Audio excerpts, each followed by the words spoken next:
ஓம் முருகா போற்றி, கந்தா போற்றி, கடம்பா போற்றி, கதிர்வேலா போற்றி, அறுபடை வீடு கொண்ட முருகா போற்றி போற்றி. சற்று நேரத்தில் நீ முகம் மலரப் போகிறாய். நம்பினால் மட்டும் இதை ஒரு 2 நிமிடம் கேள், நிச்சயமாக நடக்கும். ஆம் செல்லமே, உனது மனம் எப்போதும் இறந்த காலம் அல்லது எதிர்காலம் பற்றியே சிந்தித்து கொண்டே இருக்கிறது. அதனால்தான் உன்னால் இப்பொழுது உள்ள நிகழ்காலத்தில் நிம்மதியாக வாழ முடியவில்லை. வாழ்தல் என்பதை இந்த நொடியில் நீ செய்திடும் செயலை பொறுத்தே உள்ளது. நீ உன் வாழ்வில் சகல வளங்களையும் பெற்று சீரும் சிறப்பாய் வாழ வேண்டுமானால் சிலவற்றை நீ பின்பற்ற வேண்டும். உனக்கு தெரியாத ஒன்றை பற்றி எனக்கு தெரியும் என்று மற்றவர்களிடம் காட்டிக்கொள்ளாதே. மேலும் அதை கடைசி வரை தெரிந்து கொள்ளாமல் இருப்பது மிகப்பெரிய முட்டாள்தனம். சூழ்நிலையை உருவாக்க சமாளிக்க தெரிந்து கொள். ஏனென்றால் எந்த சூழ்நிலை ஆயினும் அதை கையாள தெரியவில்லை என்றால் உன்னால் தோல்விகளை தவிர்க்க முடியாது. ஆகவே உன் வெற்றிக்கு நீ மட்டுமே காரணம் என்றும், ஆனால் அதே தோல்வியுற்றால் அதற்கு பிறரையும் மற்ற சூழ்நிலைகளையும் காரணம் காட்டுவது மிக மிக பெரிய தவறு. வாழ்க்கையில் நிம்மதி மகிழ்ச்சி உனக்கு வேண்டுமென்றால் வாழ்க்கையில் உதவிய அனைவருக்கும் அன்பையும் நன்றியையும் வெளிப்படுத்து. இந்த மனநிலை உனக்கு நல்லதொரு நிம்மதியை அள்ளி தரும். ஆம் செல்லமே, அடுத்தது என்னவென்றால் கடின உழைப்பு, அர்ப்பணிப்பு, சூழ்நிலைகளை அணுகும் முறைகள், விடாமுயற்சி, பொறுமை, கடைசி வரை போராடும் தன்னம்பிக்கை, இவை எல்லாம் உன் வெற்றிக்கான படிகள். இன்னொரு முறை உன்னிடம் கூறுகிறேன். கடின உழைப்பு, அர்ப்பணிப்பு, சூழ்நிலைகளை அணுகும் முறைகள், விடாமுயற்சி, பொறுமை, கடைசி வரை போராடும் தன்னம்பிக்கை, இவை எல்லாம் உன் வெற்றிக்கான படிகளாகும் என் செல்லமே. அதேபோல்தான் வாழ்க்கையில் இன்னும் எத்தனை நாட்கள் மெழுகுவர்த்தியாய் இருக்கப் போகிறாய்? மற்றவர்களுக்காக மட்டுமே நீ கரைகிறாயே. உன் வழிகள் உனக்கு பெரிதில்லையா? நீ உன்னை அந்த நிலைக்கு ஆக்கியவர்களிடம் மீண்டும் அதேபோல் பேசி பழகுகிறாயே.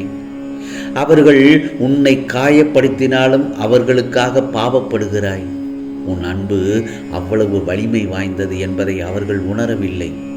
ஆம் செல்லமே, உண்மையை உணர்ந்தால் நிச்சயம் உன்னை அவர்கள் அலட்சியப்படுத்தி இருக்க மாட்டார்கள். அடிமேல் அடிபட்டு இன்று உன் மனது தாங்கும் சக்தியை இழந்து நிற்கிறாய். ஒட்டுமொத்த வழியும் இன்று ஒரே இடத்தில் சங்கமித்து உன்னை ரணப்படுத்தி உனக்காக நீ வாழும் நேரங்களை நிராகரிக்க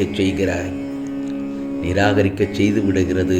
ஆகவே அவர்களுக்காக அவ்வளவு யோசிக்கிறாய் என் செல்லமே. கொஞ்சம் உனக்காக நீ யோசி. நீ அன்பு கொண்டவர்கள் உன்னை காயப்படுத்தி விட்டார்கள் என்று உன் மனதை ரணப்படுத்தி கொண்டிருக்கிறாய். கர்ம வினைகள் ஒருவருடைய வாழ்க்கையில் அவர்களை மட்டுமே வைத்து நடக்க வைப்பது இல்லை. அதை நீ அனுபவிக்க வேண்டுமென்றால் இன்னொருவர் மூலம் கூட நடக்கும். ஆகவே உனக்கு ஒருவர் கஷ்டங்களை கொடுத்தால் அவர்களை குறை கூறாதே. உனக்கு கர்ம வினையை போக்கி உனக்கு வாழ்க்கையை உணர்த்துகிறார் என்பதை நினைவில் கொள். இப்படி ரணங்களை அனுபவித்த உன் மனம் பொறுமை இழந்து எதற்கெடுத்தாலும் கோபம், எரிச்சல் என்று உன் தன்மையை மாறச் செய்யவிட்டது. நான் சொல்வது சரிதானே? ஆகவே அதை சரி செய்ய உனக்காக உன் முருகப்பெருமான் நான் உள்ளேன். உன் தன்மை என்று மாறாது. நீயாக நிம்மதியான சூழ்நிலையில் வாழ வைப்பேன் உன்னை. ஆகவே என்னுடைய வாக்கை காப்பாற்ற நான் அதை நிச்சயமாக செய்வேன். வெளிச்சம் இருக்கும் இடத்தில் மெழுகுவர்த்தியை ஏற்றினால் அதற்கு அந்த இடத்தில் மதிப்பு இல்லை.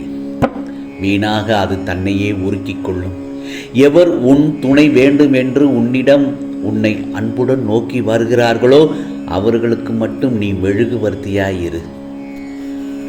ஏனென்றால் மெழுகுவர்த்தியின் மதிப்பு இருட்டில்தான் தெரியும். அதேபோல்தான் துன்பம் என்ற இருள் எவருக்கு இருக்கிறதோ அவர்களுக்கு அந்த நேரத்தில்தான் உன்னுடைய மதிப்பு தெரியும். நிச்சயம் உன் அன்பை அலட்சியம் செய்தவர்களுக்கு நிச்சயம் உன்னை யார் என்று புரிய வைப்பேன். அதற்காக நீ அவர்களை அலட்சியப்படுத்தாதே. அமைதியாக இரு, பொறுமையுடன் சகித்து கொண்டு இரு.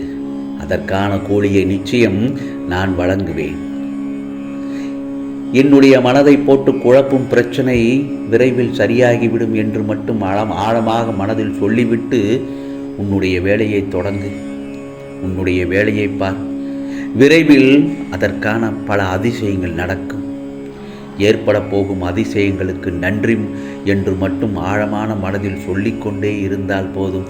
அது எப்படி சரியாகும் வழிகளை பற்றி எல்லாம் ஆராய வேண்டாம். நமக்கு ஒரு சில வழிகள் தான் தெரியும். ஆனால் பிரபஞ்சத்திற்கு 1000 வழிகள் இருக்கும்.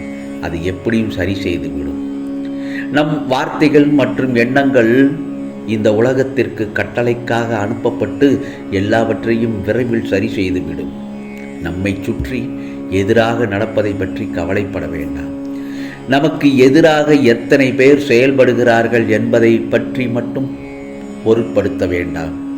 பயம் மற்றும் குழப்பங்கள் வரும்போது பதட்டமில்லாமல் ஆழ்ந்த அமைதியாக இருக்க கற்றுக்கொள்.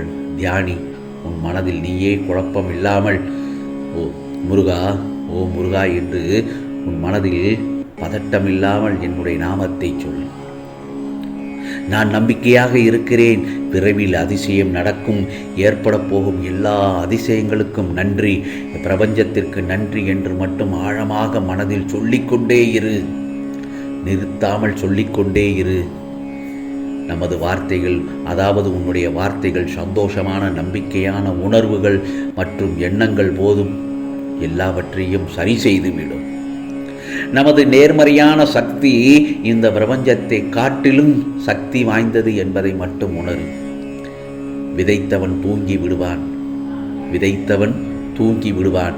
ஆனால் விதை என்றும் தூங்காது. எண்ணியவன் தூங்கி விடுவான். ஆனால் எண்ணம் தூங்காது.